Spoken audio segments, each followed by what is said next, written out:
Assalamualaikum warahmatullahi wabarakatuh. Selamat pagi Ananda semua. Pada kesempatan hari ini, Bapak akan menjelaskan materi tentang fertilisasi dan kehamilan. Ketika sel telur di dalam ovarium telah matang, maka ovarium akan mengeluarkan sel telur. Sel telur yang keluar dari ovarium selanjutnya ditangkap oleh fimbriae. Dari fimbriae, sel telur terus bergerak menuju tuba falopi. Ketika sel sperma masuk ke dalam organ reproduksi wanita, maka sel sperma akan bergerak menuju tuba falopi. Pergerakan sperma menuju tuba falopi karena adanya flagela yang bergerak memutar seperti kincir, sehingga sperma bergerak maju menuju tuba falopi. Sebagai penunjuk arah agar sperma masuk ke dalam tuba falopi, maka tuba falopi mengkondisikan diri dengan suhu tubuhnya yang lebih tinggi daripada sperma. Setelah sekian banyak sperma masuk ke dalam tuba falopi, maka hanya satu sel sperma yang mampu menembus sel telur. Setelah sel telur ditembus oleh satu sel sperma, selanjutnya sel telur akan membentengi diri sehingga sel sperma yang lain tidak mampu menembus sel telur. Maka terjadilah peleburan antara sel sperma dan sel telur yang disebut dengan fertilisasi dan selanjutnya membentuk zigot. Zigot di dalam tuba falopi akan terus berkembang dan membelah diri menjadi 2, 4, dan seterusnya. Selanjutnya, zigot akan terus berkembang pesat sehingga akan membentuk kumpulan sel yang disebut dengan morula.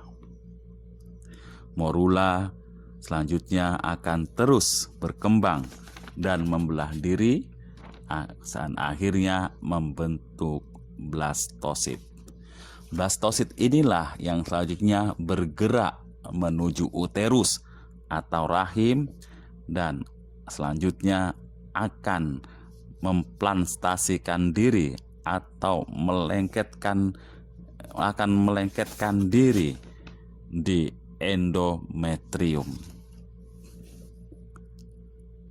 Zigot terus mengalami perkembangan di dalam rahim, selanjutnya akan membentuk embrio atau bakal janin. Dan embrio di dalam uterus atau di dalam rahim akan mengalami perkembangan yang cukup pesat, yaitu dikenal dengan istilah trimester 1, trimester 2, dan trimester 3. Ketika embrio telah berubah menjadi janin pada trimester pertama atau 3 bulan pertama, maka pada waktu itu embrio telah berumur 5 minggu atau 35 hari. Ukuran embrio lebih kurang 7 mm. Embrio telah memiliki bakal tulang belakang, otak, dan sumsum tulang belakang mulai terbentuk. Setelah embrio berumur 9 minggu atau 63 hari, embrio sudah memiliki struktur yang lengkap dan dapat disebut sebagai janin. Janin berukuran 5,5 cm. Janin terlekat pada tali pusar yang terhubung dengan plasenta dan terlindungi oleh kantung amnion atau kantung ketuban. Lalu otot, tulang belakang, tulang rusuk, lengan, dan jari sudah mulai terbentuk. Janin sudah dapat menggerakkan lengan dan kaki serta memutar kepala. Pada akhir trimester pertama, janin terlihat seperti miniatur manusia. Jenis kelamin biasanya sudah tampak dan detak jantung dapat dideteksi. Selanjutnya, janin masuk pada trimester kedua. Ketika berumur 14 minggu atau 98 hari, pada umur tersebut ukuran janin mencapai 6 cm. Pada trimester kedua, plasenta banyak menghasilkan progesteron untuk menjaga proses kehamilan. Pada saat janin berumur 20 minggu atau 140 hari, ukuran janin lebih kurang 19 cm dengan berat badan janin sebesar 0,5 kg. Janin telah terlihat seperti bayi, jari tangan dan jari kaki sudah terbentuk. Pada bagian ujung jari sudah tumbuh kuku. Janin telah memiliki alis dan bulu mata. Permukaan kulit ditumbuhi oleh rambut. Janin mulai bergerak aktif. Pada akhir trimester kedua ini, mata janin sudah membuka dan mulai terbentuk gigi. Selanjutnya, masuk ke trimester ketiga. Pada trimester ketiga, sistem sirkulasi dan respirasi mengalami perubahan yang memungkinkan untuk bernapas dalam lingkungan luar. Janin mengembangkan kemampuan untuk mengatur suhu tubuh sendiri. Tulang mulai mengeras, otot mulai menebal. Pada saat lahir, ukuran bayi sekitar 50 cm dengan berat badan sekitar 2-3 kg. Itulah perkembangan janin di dalam uterus atau di dalam rahim, dan selanjutnya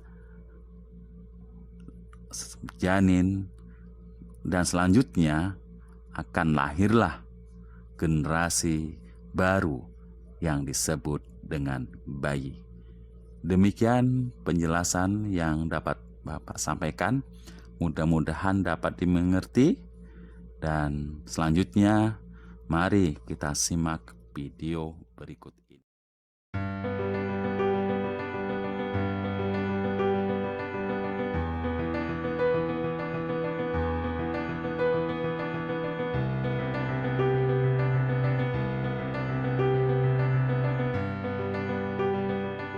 Sel telur keluar dari ovarium, ditangkap Fimbriae, kemudian memasuki tuba Fallopi.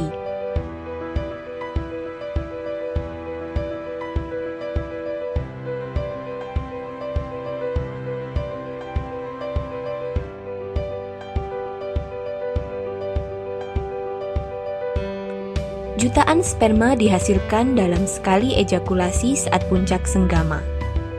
Sesaat setelah dipancarkan di dalam mulut rahim, sel sperma bergerak ke rongga rahim untuk mencari sel telur yang matang dan siap untuk dibuahi.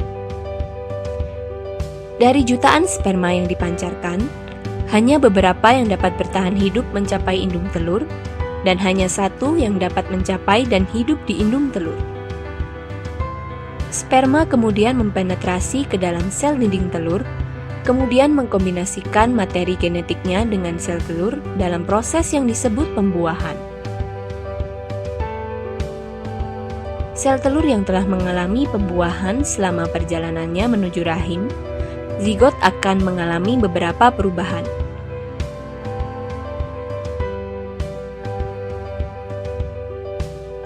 Di rahim, zigot akan menempel di dalam dinding rahim, dan disinilah zigot akan berkembang menjadi embrio dan akhirnya akan menjadi janin.